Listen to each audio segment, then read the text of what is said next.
सारी बातें कह चुके हैं, इसलिए मैं आपको 2014 में ले जाना चाहता हूं, जब आप सीएम से आकर पीएम बने थे। उस समय का एक्सपीरियंस थोड़ा हमारे साथ शेयर करिए।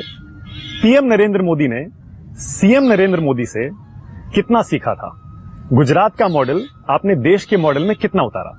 आप मुझे लाख कोशिश करें 2014 में ले जाने की, लेकिन मैं देश को 2047 की तरफ ले जाना चाहता हूं, तो मैंने अपनी पूरी शक्ति उसी में ही लगाई है। आपकी बात बिल्कुल सही है, सटीक है कि अनुभव से बड़ा कोई शिक्षक नहीं होता है। और आपने देखा हिंदुस्तान में जितने प्रधानमंत्री हुए, उसमें बहुत कम प्रधानमंत्री ऐसे हैं जिनको राज्य में काम करने का अवसर मिला, और जिनको अवसर मिला वो भी बहुत कम समय के लिए मिला। मैं पहला ऐसा प्रधानमंत्री हूं कि जिसको लंबे अरसे तक प्रधानमंत्री पद पर काम करने का अवसर मिला, और बाद में मैं आया मुख्यमंत्री के नाते काम करने का मुझे अवसर मिला। उसके बाद मैं आया। मुख्यमंत्री के नाते जब आप काम करते हैं तब बहुत बारीकियों से आपको गुजरना पड़ता है। आपको रोजमर्रा की चीजों को हैंडल करना पड़ता है। वहां आप सिर्फ फीता काटे, दिया जलाएं, इंटरव्यू दें, प्रेस नोट दें, इससे काम नहीं चलता है अगर सच्चे अर्थ में आपको। और दूसरा, राज्य इकाई ऐसी होती है कि लोग रोजमर्रा देखते हैं क्या हो रहा है, क्या नहीं होता है। तो मुझे एक प्रकार से मेरी पाठशाला थी। मुझे इतना सिखाया है गुजरात ने, मुख्यमंत्री के कार्यकाल ने। उसमें मुझे देश के अन्य मुख्यमंत्रियों से भी निकटता आई, उसमें मुझे देश की सरकारों को भी देखने का अवसर मिला, उनके मंत्रियों का काम देखने का।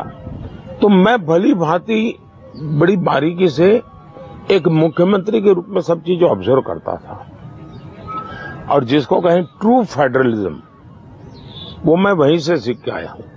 और इसलिए आज मैं कोई भी निर्णय करता हूं तो सभी राज्यों के प्रति समान भाव ये मेरे जहन में है, क्योंकि मैं मानता हूं कि देश को आगे बढ़ाना है तो हर राज्य एक मजबूत पिलर बनना चाहिए, तब जाकर के देश आगे बढ़ता है। और इस अर्थ में मैं कहूंगा कि बहुत सी बातें हैं जो मुझे बहुत काम आई है। प्रधानमंत्री जी, 10 साल का सफर जैसा सोचा था वैसा ही रहा? आप सेटिस्फाइड हैं अपने काम से, या चूंकि आपने कई बड़े फैसले किए, तो क्या ये मुश्किल रहा ये सफर या आसान रहा? पहली बात है कि कोई काम सरल नहीं होता है, और भारत इतनी विविधता भरा देश है, तो चुनौतियों तो डगर डगर पे रहती हैं। लेकिन मैं प्रकृति से चुनौती को चुनौती देना बेरला व्यक्ति हूं। मैं मुसीबतों को उससे भागना ये मेरे स्वभाव में नहीं है। मैं कभी कभी तो मुसीबत के लिए मुसीबत पैदा कर देता हूं। ये मेरे नेचर में है। जहां तक संतोष का सवाल है, मैं मेरे संतोष के लिए काम ही नहीं करता हूं। मैं 140 करोड़ देशवासियों के संतोष के लिए काम करता हूं, और मैं अपने जीवन में हर बार बेंचमार्क ऊपर लेता चला जाता हूं। और जो व्यक्ति 4 कदम चलने के बाद 10 का सोचता है, उसको तो जीवन में संतोष कभी हो ही नहीं सकता। उसको तो 10 किया तो फिर 20 किया तो फिर 50।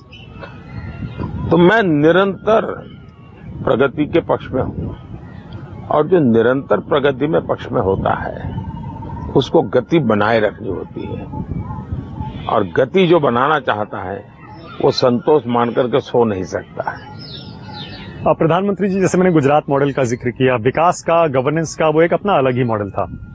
आप भी विकास पर बहुत जोर देते हैं, लेकिन आपके विरोधी कहते हैं, खासतौर से चुनाव में, आप विकास अपनी आर्थिक रिपोर्ट कार्ड, बेरोजगारी और महंगाई, इन मुद्दों पर बोलते ही नहीं है। आप सिर्फ ध्यान भटकाने के लिए हिंदू मुसलमान करते हैं। मैं चाहूंगा कि आपकी चैनल एक काम करे।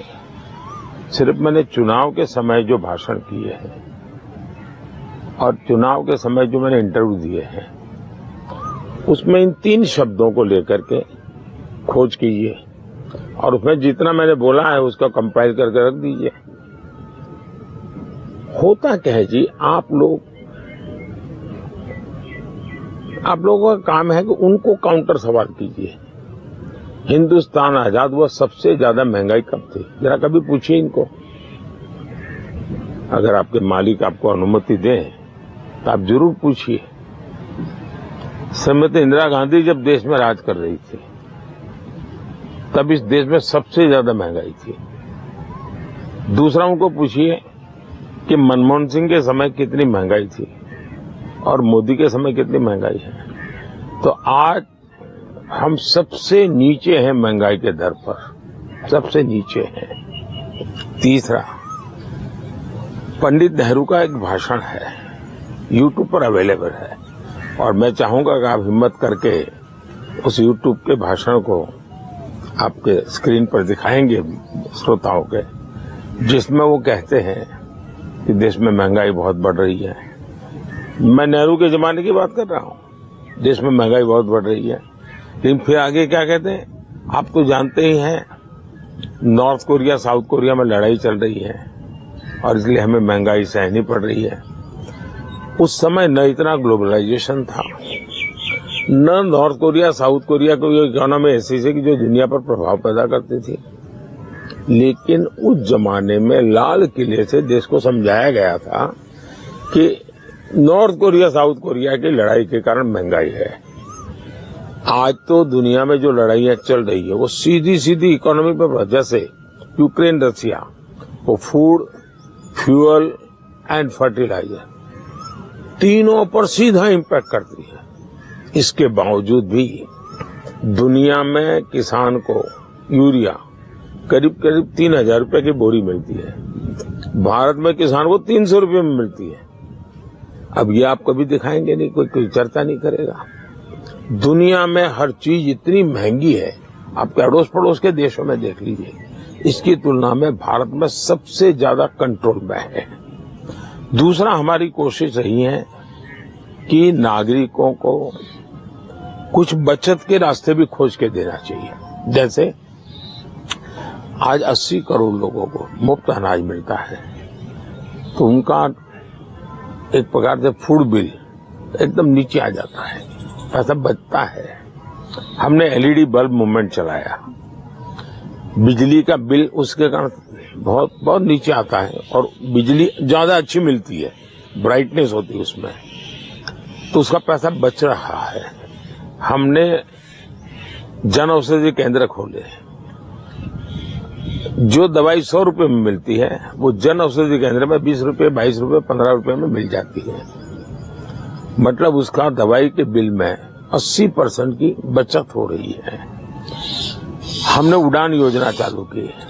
अगर आज का हमारा भारत में तेजी से मिडिल क्लास बढ़ रहा है, उड़ान योजना में वो बहुत सस्ते में ट्रैवलिंग कर पा रहा है, उसके पैसे भी बचते हैं, समय भी बचता है। यानी आप हर पहलू को देखिए। हमारी कोशिश ये है, अब देखिए, नी ऑपरेशन करो, हार्ट ऑपरेशन करवाओ, पहले बहुत चार्ज था, आज बहुत कम हो गया क्योंकि हमने उन सारी चीजों को रिस्ट्रिक्ट किया है। तो हर क्षेत्र की महंगाई, चाहे डाइनिंग टेबल से जुड़ी हुई या ट्रांसपोर्टेशन से जुड़ी हो या टूरिज्म से जुड़ी हुई या जीवन में बच्चों की आशा अपेक्षाओं को पूरा, हर चीज में आज देश अच्छे ढंग से कंट्रोल करते हुए चलता है, लेकिन झूठ चल रहा है। दूसरा विषय रोजगार। कोई मुझे समझाए, ये तो आप मानते हैं कि देश में इंफ्रास्ट्रक्चर बहुत बढ़िया हुआ है, कोई इनकार नहीं कर सकता है। तो क्या आर्टिफिशियल इंटेलिजेंस इंफ्रास्ट्रक्चर बनता है क्या रोबोट इंफ्रास्ट्रक्चर बनाता है क्या? रेल की पटरी डलती है तो कौन डालता है? रेल का इलेक्ट्रिफिकेशन होता है तो कौन करता है? इस देश में 4 करोड़ गरीबों के घर बने, किसी ने तो बनाए होंगे। इस देश में 11 करोड़ टॉयलेट्स बने, किसी ने तो बनाए होंगे। इस देश में पहले की तुलना में डबल एम्स बने, किसी ने तो बनाए होंगे। ये जो बनाने वाले हैं वो बिना रोजगार को काम करते होंगे क्या? दूसरी बात है, हमारे देश में पहले सैकड़ों स्टार्टअप्स थे, आज 1.25 लाख से ज्यादा स्टार्टअप्स हैं। एक स्टार्टअप 2 या 3 लोगों को रोजगार देता है। दूसरी बात है, हमने मुद्रा योजना की, हम बिना गारंटी बैंक लोन देते हैं और अब तक जो लिए हैं उसमें 80% लोग पहली बार स्वरोजगार में आने वाले लोग हैं। मुद्रा योजना वाला भी कम से कम 2 एवरेज 3 से 4 लोगों को रोजगार देता है। यानी एक प्रकार से आज देश में हर क्षेत्र में रोजगार बहुत बड़ा है, संभावनाएं भी बहुत बड़ी है। प्रधानमंत्री जी, मैं एक फील्ड रिपोर्टर हूं और मेरी भी एक रिपोर्टर की हैसियत से एक पीड़ा समझ लीजिए। हम लोगों को पहले सूत्रों के हवाले से काफी खबर मिलती थी और जैसा आप कहते हैं हमारी दुकान ठीक चलती थी रिपोर्टर्स की। KFC lunch special, price of wow, 149 में खाओ। आओ लंच करें। सर्विसिंग डन सर, अब बढ़िया कूलिंग होगी। यार ये कूलिंग इतनी हो नहीं रही है। हो रही है सर, मैं बता रहा हूँ नहीं हो रही है। परफेक्ट कूलिंग है सर। गया ट्राई करना तो बनता है क्योंकि नो ब्रोकर देता है प्रोफेशनल एसी सर्विसिंग पर 100% कूलिंग गारंटी, वरना नया एसी फ्री। कुछ तो होना चाहिए। इतनी गालियां दे रहे हैं और आराम से काम कर रहा है, तो लोगों में क्यूरियोसिटी पैदा करने का बहुत बड़ा काम आप लोगों ने किया है। कैटलिस्ट एजेंट के रूप में काम किया है। मुझे मेहनत करनी पड़ रही है, जो सुना है वो गलत है, रियलिटी ये है। मुझे वहां पर ले जाने में मेहनत पड़ती है। जहां तक सूत्रों के हवाले से बावला है, आपकी चिंता बिल्कुल सही है, क्योंकि हमारा पूरा मीडिया जगत जो है वो सूत्रों के हवा से चलता है। उसके पास ठोस चीजें होती नहीं और 24 घंटे दुनिया चलानी होती है। अब सरकार की अधिकृत चीजें सूत्रों के हवाले से मिलना बंद हो चुका है और इसलिए गॉसिप भी उसकी एक मर्यादा रहती है।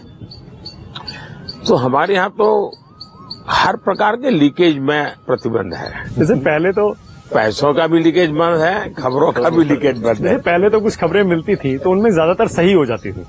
अब तो मिलती है ना, मान लीजिए कि सीएम का नाम चल रहा है या कुछ और नाम चल रहा है, वो पहले ही मान के चलते थे ये गलत ही होगा। यार बाकी खबरें प्रधानमंत्री जी खुद बताते हैं। होता क्या है जी, ये लोग एक आदत बनी है कि मीडिया कुछ करेगा।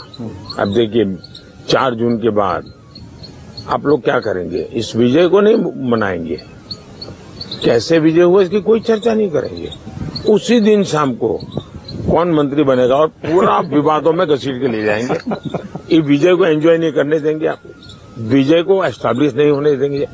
आप क्या करेंगे वो मैं अभी से बताता हूँ।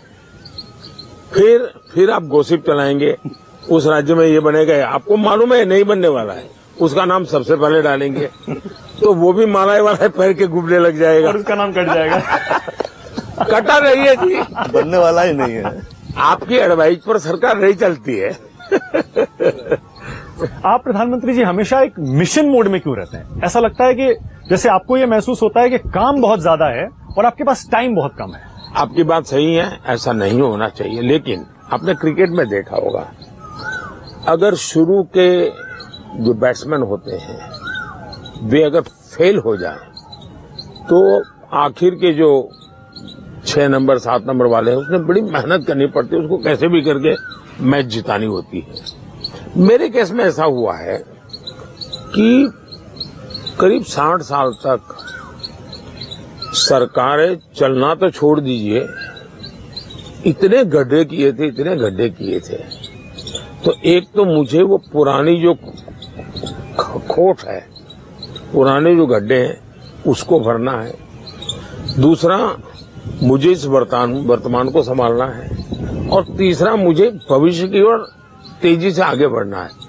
तो मेरे प्रयास, अगर पहले की सरकारों ने अपने अपने दायित्व को ढंग से निभाया होता, एक्स्ट्रा काम करके नहीं, रूटीन काम करके भी निभाया होता, तो मुझे आज इतनी मेहनत नहीं पड़ती। मुझे जो ज्यादा मेहनत पड़ रही है वो पुराने समस्याओं जो छोड़ के गए हैं। अब मुझे बताइए, टॉयलेट, अगर इस देश में टॉयलेट पहले नहीं बन सकते थे क्या? अब बना देते थे। मुझे रात दिन टॉयलेट बनाने के लिए क्यों मेहनत करनी पड़े, कुछ और काम कर लेता। दूसरी तरफ मुझे टॉयलेट भी बनाना है, 5G भी पहुंचाना है, तो मुझे मिशन मोड में काम करना ही पड़ेगा।